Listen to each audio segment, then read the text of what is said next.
Well, I started SVP because several of my peers took me to lunch, and we were all at about the same point in our professional careers, and each of us wanted to give back to the community, and wanted to find new ways of doing that, and that involved more than just writing a check to our favorite charity, that we really wanted to get engaged and help them in a more strategic way of giving our time as well as our money.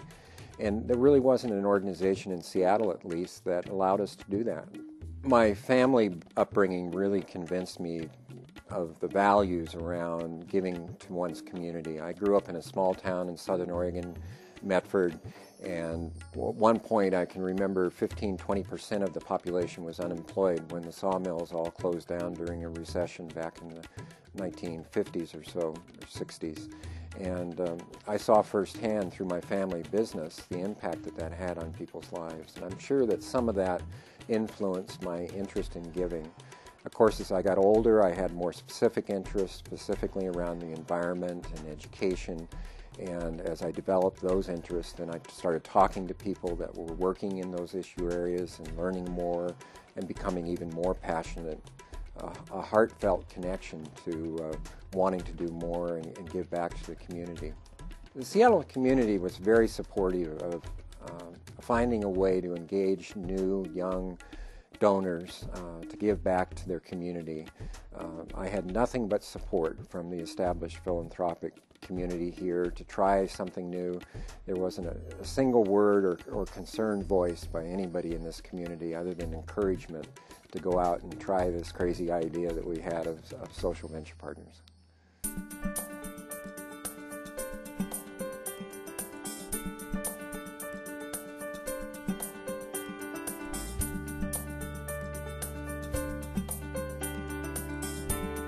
I think SVP partners bring a couple of things to the table. One is their passion for making a difference in the community, that heartfelt connection to wanting to make a difference.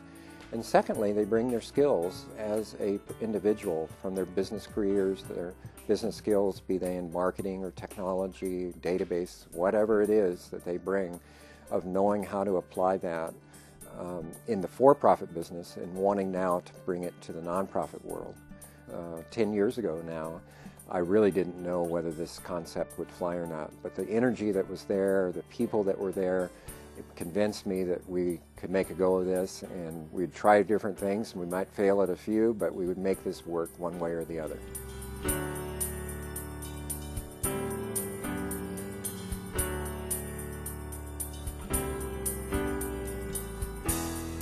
Well, what I see in the community of the SVP partners themselves and the greater community is a great opportunity to connect the dots in ways that we never saw before, that it's not just about the partners, it's about all the people they know in their social networks and then their business networks. It's this bigger picture of how do we harness the energy and interest of people to help others to make a difference, and it's really unbelievable how much leverage you can get out of that in terms of harnessing that community to have an impact. If I look back 10 years ago, the one thing that I really didn't appreciate as quickly as I should have was this whole concept of the community of SVP, the partners themselves, and how they relate to one another, and how that community is a really powerful tool, both for the partners and for our grantees or our investees, to make an impact. So I would probably have looked for ways to nurture that community of interest amongst partners even earlier in the evolution of SVP.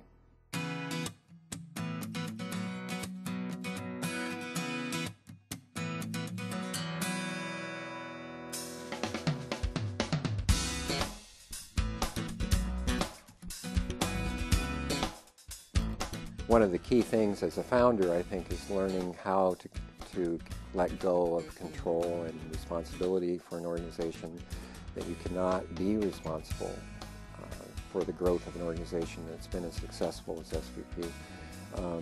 So in setting up the various nonprofits that I've worked with, I've always made it a point to make sure that it's not about me, it's really about the mission and hiring good people to run it and to get a good board in place, just like we want of all of our investees, to to make sure that those organizations are successful as they go forward.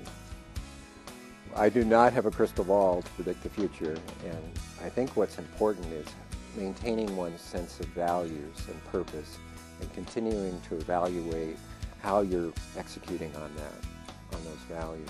The underlying values of the willingness to take risk, looking for things like leadership and in the nonprofits that we work with, and continually assessing how we're doing against certain goals operationally as we move forward, and listening carefully to what our partners and our grantees or investees are saying to us in terms of how we could be more effective at what we do.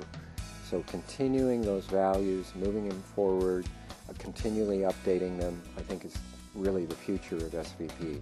There's no specific vision of any one person at this point. I think it's really about a collective vision of all the partners really looking at opportunities for extending SVP's impact and making a difference in people's lives.